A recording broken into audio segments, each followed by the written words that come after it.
Bonjour à tous. Dans l'épisode précédent, nous avons vu que la conscience était un outil à double tranchant. Un outil que l'être humain apprend à aiguiser avec le temps. Mais pourquoi avons-nous développé cette faculté? Pour Aristote, l'être humain est par nature un animal politique, c'est-à-dire un animal qui vit avec ses semblables en société.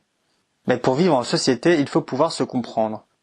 Nous avons commencé à communiquer avec des gestes et des bruits primitifs, comme on le retrouve chez les singes. Nous avons ensuite utilisé des symboles, dans un premier temps représentatif du monde qui nous entoure, puis plus abstrait, permettant de partager des idées plus complexes. Mais pour se faire comprendre par des signes, il faut que les individus se mettent d'accord sur leur signification. L'être humain doit donc être éduqué par la société afin de pouvoir exprimer ses besoins.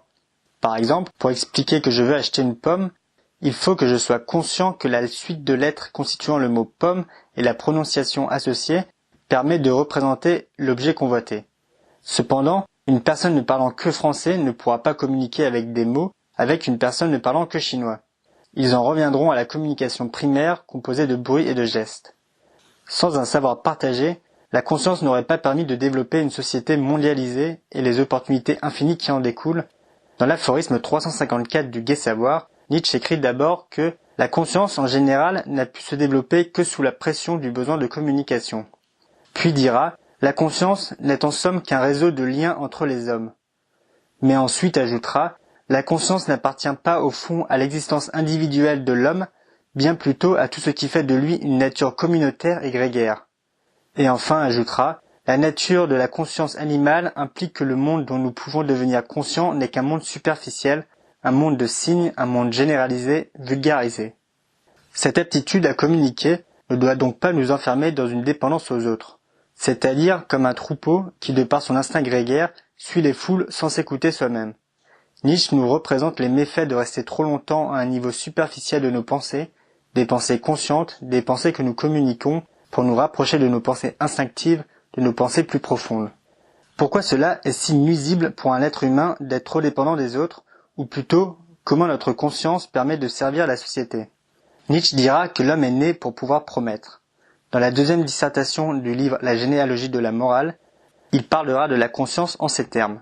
Le fier savoir du privilège extraordinaire de la responsabilité, la connaissance de cette rare liberté, de cet empire sur lui-même et sur le destin l'ont si profondément marqué qu'ils sont devenus en lui un instinct, l'instinct dominant.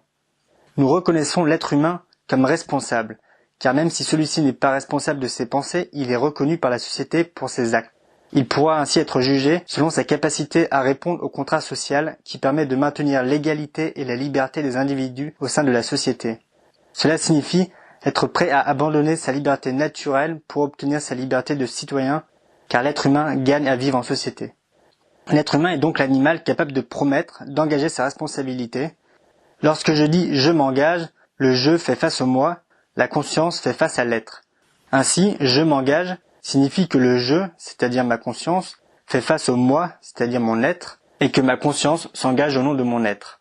Cette conscience, issue de notre vie en communauté, se porte donc garante de mon être et de mon imprévisibilité. Cela signifie que même si nous ne sommes pas capables de maîtriser nos pensées et nos sentiments, nous devons prendre la responsabilité des actions qui en découlent. Être responsable d'imposer un filtre à notre individualité, un masque pour pouvoir devenir quelqu'un de confiance, quelqu'un de fiable. Cependant, toujours dans la deuxième dissertation de la généalogie de la morale, Nietzsche nous fera remarquer le point suivant. Combien l'homme lui-même a-t-il dû devenir prévisible, régulier, nécessaire, y compris dans la représentation qui se fait de lui-même, pour pouvoir finalement, comme le fait quelqu'un qui promet, répondre de lui-même comme à venir. Devenir prévisible, voire même mécanique comme les robots, afin de pouvoir répondre de soi-même et répondre aux exigences de la société, tel est l'avertissement sur lequel Nietzsche nous met en garde. Grâce à notre conscience, nous pouvons communiquer et vivre en société afin de répondre à nos besoins et notamment aux besoins auxquels nous ne pourrions répondre seuls. Mais cette capacité à promettre et à répondre de soi ne doit pas nous faire perdre notre singularité et notre instinct créateur. J'espère que cette vidéo vous a plu, et si c'est le cas, n'hésitez pas à vous abonner à la chaîne pour ne pas rater les prochaines vidéos.